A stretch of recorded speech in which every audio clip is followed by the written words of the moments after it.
প্রাচীন সাধুদের কথা। স্বামী গম্ভীরানন্দ। তখন বঙ্গীয় সাহিত্য পরিষদ থেকে ভারত কোষ বেরোবে। সজনীকান্ত দাস ওয়েলিংটন লেনে এসে সহপাঠী গম্ভীর মহারাজকে 3টি লেখা দিতে বললেন। শ্রীরামকৃষ্ণ, স্বামী বিবেকানন্দ ও রামকৃষ্ণ মিশন। প্রতিটি লেখা 500 শব্দের মধ্যে লিখতে হবে। তিনি লিখলেন এবং শব্দ গুণে দেখলেন প্রায় 1000 শব্দ হয়ে গিয়েছে। তিনি জানতেন আমি সাহিত্য চর্চা করি। আমাকে ডেকে বললেন, ওহে, তুমি আমার কিছু শব্দ কমিয়ে দিতে পারো? প্রতিটি লেখা থেকে আমি 200-300 শব্দ কমিয়ে দিয়ে সুন্দর করে সাজিয়ে লিখে দিলাম। তিনি একবার পড়ে বললেন, দাও সজনীর কাছে পাঠিয়ে। আমি বললাম, 500 শব্দ তো হলো না। তিনি বললেন, ওতে কিছু যায় আসে না। সজনীকান্ত দাস ছিলেন শনিবারের চিঠির সম্পাদক ও সুসাহিত্যিক। স্বামী সংশুদ্ধানন্দজি অর্থাৎ ভবতারণ মহারাজ এসে গম্ভীর মহারাজকে বললেন, বারাসাত আশ্রম থেকে মহাপুরুষ মহারাজের একখানি স্মৃতি কথা বেরোবে। আপনাকে মহাপুরুষ মহারাজের একটি সংক্ষিপ্ত জীবনী লিখে দিতে হবে। সঙ্গে সঙ্গে রাজি হলেন। তিনি তখন স্বামীজির কমপ্লিট ওয়ার্কসের ইন্ডেক্স তৈরি করছেন। দারুণ খাটুনি। এত কাজের মধ্যে গুরুর জীবনী লিখে দিয়ে আমাকে বললেন, আমার হাতের লেখা বিশেষ ভালো নয়, তুমি একটু ভালোভাবে লিখে প্রেসে পাঠিয়ে দাও। আরেকদিন অদ্বৈত আশ্রমের ট্রাস্টি মিটিংয়ের এজেন্ডা লিখে আমাকে টাইপ করতে দিলেন। আমি তার কাছে নিয়ে গেলে তিনি না দেখেই সই করে সব ট্রাস্টির নামে পাঠিয়ে দিতে বললেন। আমি বললাম, আপনি না পড়ে সই করে দিলেন? তিনি বললেন, তুমি তো পড়েছ, তবে আমি কেন আবার দেখব? এভাবে তিনি আমাদের আত্মবিশ্বাস জাগিয়ে দিতেন। আমি যেন ভুল না করি, এজন্য আমাকে সদা সতর্ক থাকতে হতো। আমাদের একজন ব্রহ্মচারী তখন অদ্বৈত আশ্রমের ভাণ্ডারী। সে দক্ষিণ ভারতীয় এক ব্রহ্মচারীকে মজা করে ফ্রেঞ্চ টোস্ট খাইয়ে দিল। অথচ ওই ব্রহ্মচারী কঠোর নিরামিষাশী। সে বুঝতে পারেনি। যখন সে জানতে পারল, সে অসুস্থ হয়ে পড়ল এবং গম্ভীর মহারাজকে জানালো। মহারাজ তখন ভাণ্ডারী ব্রহ্মচারীকে ডেকে বললেন, এই প্রথম এবং এই শেষ। এরপর যদি তুমি এরূপ ব্যবহার করো, তোমাকে রামকৃষ্ণ মিশন থেকে বিদায় নিতে হবে। ঠাকুর কারো ভাব নষ্ট করতেন না, জেনে রেখো। তিনি রেগে গেলে যে কি কঠোর হতে পারতেন বলবার নয়।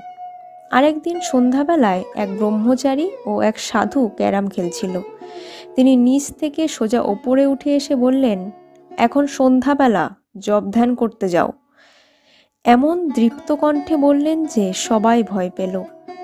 আর তার পরদিনই ক্যারাম বোর্ড চলে গেল সরিষা আশ্রমের ছেলেদের জন্য। আরেকদিন কয়েকজন সাধু মিলে একটা বিশেষ সিনেমা দেখতে যান। গম্ভীর মহারাজ ও আমি মাত্র আশ্রমে। রাতে খাওয়ার পর আমাকে বললেন, ওহে, তুমি যে গেলে না। আমি বললাম, আমারও সব ভালো লাগে না। তিনি বললেন, দেখো, সাধু জীবনে ওসব দেখে বেড়ানো ভালো নয়, বহির্মুখী বৃত্তি চলে আসে। অদ্বৈত আশ্রমের প্রেসিডেন্টকে গরমের 6 মাস মায়াবতী এবং শীতের 6 মাস কলকাতায় থাকতে হয়। আমি একবার মায়াবতীতে গম্ভীর মহারাজের কাছে কাজের ব্যাপারে চিঠি দিই। তিনি 1961 সালের 15ই মে উত্তর লেখেন, দেখো, ছোটবেলায় পারিব না বলে একটা কবিতা পড়েছিলাম, তাই তোমাকে লিখছি। এটাই তোমার চিঠির উত্তর। পারিব না ও কথাটি বলিও না আর, কেন পারিবে না তাহা ভাবো বারবার। 10 জনে পারে যাহা, তুমিও পারিবে তাহা। পারো কি না পারো, করো যত নাবার। পারিব না বলে মুখ করিও না ভার। চিঠিখানি ছিল সংক্ষিপ্ত, কিন্তু চিরদিনের জন্য তা মনে গেঁথে গিয়েছে। মায়াবতীতে তার সঙ্গে থাকা আমার হয়ে ওঠেনি, কিন্তু কলকাতায় তাকে ঠাকুর, স্বামীজির ও বেদান্তের গ্রন্থ প্রকাশনের ব্যাপারে অমানসিক পরিশ্রম করতে দেখেছি। একবার পড়ে বা এডিট না করে বই প্রেসে ছাপতে পাঠাতেন না। বই শেষ হয়ে আসছে তা আগে থেকে তাকে জানাতে হতো। এর মধ্যে তিনি নিজের লেখা চালিয়ে যেতেন। ব্রহ্মসূত্র ইংরেজিতে অনুবাদ করতে তার 5 বছর লেগেছিল। তারপর নিজেই একটা পোর্টেবল টাইপরাইটারের সাহায্যে টাইপ করতে শুরু করেন। ম্যানেজার মহারাজ একজন পেশাদার টাইপিস্ট লাগিয়ে ওই কাজ থেকে তাকে অব্যাহতি দেন। স্বামীজির জন্মশতবার্ষিকীর সময় মন্মথ ভট্টাচার্যর লেখা স্বামীজির একটা নতুন চিঠি পাওয়া যায়। তিনি সেটা ইংরেজিতে অনুবাদ করে আমার মারফত মঠে স্বামী মাধবানন্দজিকে দেখাতে পাঠান। তিনি সেটা পেয়ে বলেন, গম্ভীরানন্দ অনুবাদ করেছে, আমাকে কেন আবার দেখতে হবে? যা হোক, স্বামী মাধবানন্দজি সেটা দেখে গম্ভীর মহারাজকে ফেরত পাঠান। স্বামীজির কমপ্লিট ওয়ার্কসে যাতে কোনো ভুল না থাকে তার জন্য প্রাণ দিয়ে খাটতেন।